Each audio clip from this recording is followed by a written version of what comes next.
தமிழ் சினிமாவில் ஒரு டேரக்டர் வந்து ஃபர்ஸ்ட் ஒரு ஷார்ட் ஃபிலிம் எடுத்திருப்பாரு. அந்த ஷார்ட் ஃபிலிமாவே அடுத்து மூவியாக கன்வெர்ட் பண்ண 4 டேரக்டரை பற்றி பார்க்க போறீங்க. ஏன்னா ஒரு ஷார்ட் ஃபிலிம் எடுத்திருப்பாரு, அந்த ஷார்ட் ஃபிலிம் 10 நிமிஷம் தான், ஆனால் அதே ஒரு மூவியாக கன்வெர்ட் பண்ண 4 டேரக்டர் தாங்க நான் சொல்ல போகிறேன்.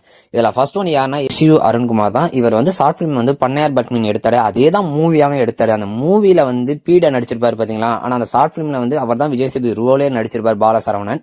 ஸோ அந்த படத்தில் இருக்க காமெடி எல்லாமே இந்த ஷார்ட் ஃபிலிமில் இருக்கும். ஸோ ஷார்ட் ஃபிலிம் இருக்கிறது தான் படமாகவே இவரும் எடுத்திருக்காரு, தப்பாக சொல்கிறேன். ரெண்டாவது ஒன் யாருன்னா நம்ம பிரதீப் ரங்கநாத் தான். ஸோ லவ் டுடே வந்து படத்துக்கு முன்னாடி ஒரு ஷார்ட் ஃபிலிம் எடுத்திருப்பாரு. அந்த ஷார்ட் ஃபிலிமில் வந்து டெல்லி கணேசன்லாம் நடிச்சிருப்பாரு. அந்த ஷார்ட் ஃபிலிமோட டியூரேஷன் வெறும் 4 நிமிஷம் தான், ஆனால் அவர் மூவியாக கன்வெர்ட் பண்ணது 2.5 மணி நேரங்க. அதுக்கடுத்து மூணாவது ஒன் யாருன்னா பாலாஜி மோகன் தாங்க. இவர் வந்து நாளைய இயக்குனரில் வந்து காதல் சொதப்போது எப்படி சொல்லி ரெஜினா தான் நடிச்சிருப்பாங்க, ரெஜினா பாபிசமா எல்லாருமே நடிச்சிருப்பாங்க. இதை தான் வந்து படமாக கன்வெர்ட் பண்ணாரு. அந்த படத்தில் வந்து சித்தார்த்தும் அமலாபாலும் நடிச்சிருக்காங்க.